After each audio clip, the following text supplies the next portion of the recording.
વની મારા જય શ્રી કૃષ્ણ. આપ સર્વેનું મારી યુટ્યુબ ચેનલમાં હાર્દિક સ્વાગત છે. આજે સોમવાર અને સોમવતી અમાસ હોય ત્યારે બધાને મારા હર હર મહાદેવ. આજે સોમવતી અમાવસ હોય ત્યારે આજે આપણે સોમવતી અમાસની પૌરાણિક અને પ્રચલિત કથા શ્રવણ કરીશું. તો વિડીયોની અંત સુધી જરૂરથી નિહાળજો.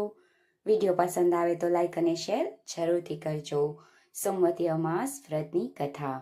એક ગરીબ બ્રાહ્મણ પરિવાર હતું. એ પરિવારમાં પતિ પત્ની અને તેમની એક પુત્રી હતી. એ પુત્રી ધીમે ધીમે મોટી થવા લાગી. એ પુત્રીમાં સમય અને વધતી ઉંમર સાથે બધા સ્ત્રીઓના ગુણોનો વિકાસ થઈ રહ્યો હતો. એ દીકરી સુંદર, સંસ્કારી અને ગુણવાન હતી. પણ ગરીબ હોવાના કારણે એમનું લગ્ન નહોતું થઈ રહ્યું. એક દિવસ બ્રાહ્મણના ઘરે સાધુ મહારાજ આવ્યા. તે એ કન્યાના સેવાભાવથી ખૂબ જ પ્રભાવિત થયા. કન્યાને લાંબી ઉંમરના આશીર્વાદ આપતા સાધુએ કહ્યું કે આ કન્યાના હથેળીમાં લગ્ન માટે કોઈ રેખા નથી.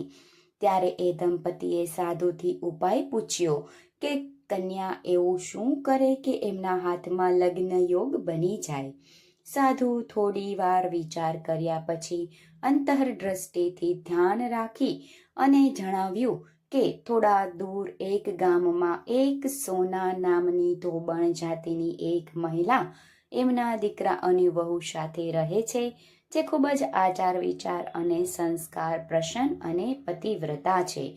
જો એ કન્યા એમની સેવા કરે અને એ મહિલ એમને એમના માથાના સિંદૂર લગાવી દે, એ પછી એ કન્યાના લગ્ન થાય તો તે કન્યાના વૈધવ્ય યોગ મટી જશે. સાધુએ પણ જણાવ્યું કે મહિલા ક્યાં પણ આવતી જતી નથી. આ વાત સાંભળી બ્રાહ્મણે એમની દીકરીથી ધોબણની સેવા કરવાની વાત કહી. બીજા દિવસે કન્યા સવારે ઉઠી અને સોના ધોબણના ઘરે જઈ સાફ સફાઈ અને બીજા બધા કામ કરી અને ઘરે આવી જતી. એક દિવસ સોના ધોબણ એમની વહુથી પૂછે કે તમે તો સવારે ઉઠી અને બધા જ કામ કરી લો છો અને ખબર પણ નથી લાગતી. વહુ કહ્યું કે મેં વિચાર્યું કે તમે સવારે જલ્દી ઉઠી અને બધા કામ પોતે કરી લો છો અને હું મોડે ઉઠું છું.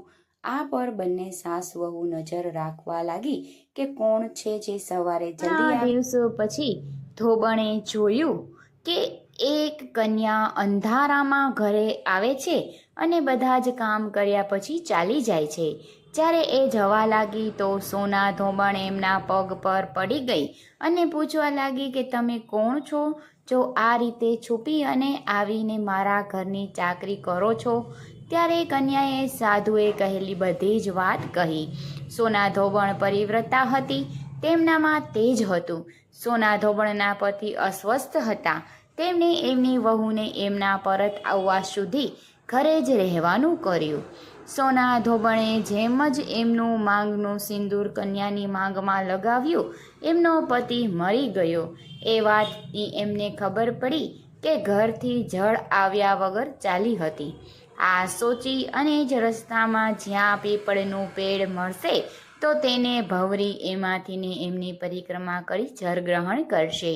એ દિવસે સોમવતી અમાસ હતી. બ્રાહ્મણના ઘરે પકવાનની જગ્યાએ એમને ઈંટના ટુકડાથી 108 વાર પ્રદક્ષિણા આપી, 108 વાર પીપળાના ઝાડની પરિક્રમાની અને એને જળ ગ્રહણ કર્યા. એવું કરતાં જ એમનું મરણ પતિ જીવતો થઈ ગયો. આથી સોમવતી અમાસના દિવસથી શરૂ કરી અને જે માણસ દરેક અમાસ્યા પર પરિક્રમા આપે છે એમને સુખ અને સૌભાગ્યમાં વૃદ્ધિ થાય છે. પીપળના ઝાડમાં બધા જ દેવી દેવતાઓનો વાસ હોય છે. આથી જે માણસ દરેક અમાવસના ન કરી શકે એ દર સોમવારે આવતી સોમવતી અમાસના દિવસે 108 વસ્તુથી પરિક્રમા આપી અને સોના ધોબણ અને ગૌરી ગણેશના પૂજન કરે તેને અખંડ સૌભાગ્ય પ્રાપ્ત થાય છે. એ પ્રચલિત પરંપરા છે કે પહેલી સોમવતી અમાસના દિવસે દાન, પાન, હળદર, સિંદૂર અને સોપારીની પરિક્રમા અપાય છે.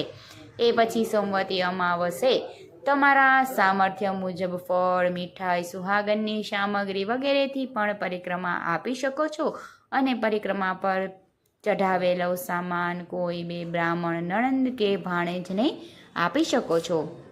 આમ સોમવતી અમાવસના દિવસે આવી રીતે પૂજન અર્ચન કરી 108 વાર પરિક્રમા કરી અને સૌભાગ્ય થવાનો આપણે પણ અનેરો લાહવો લઈએ.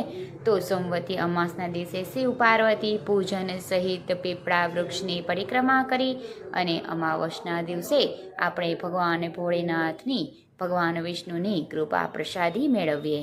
તો બધાને મારા હર હર મહાદેવ.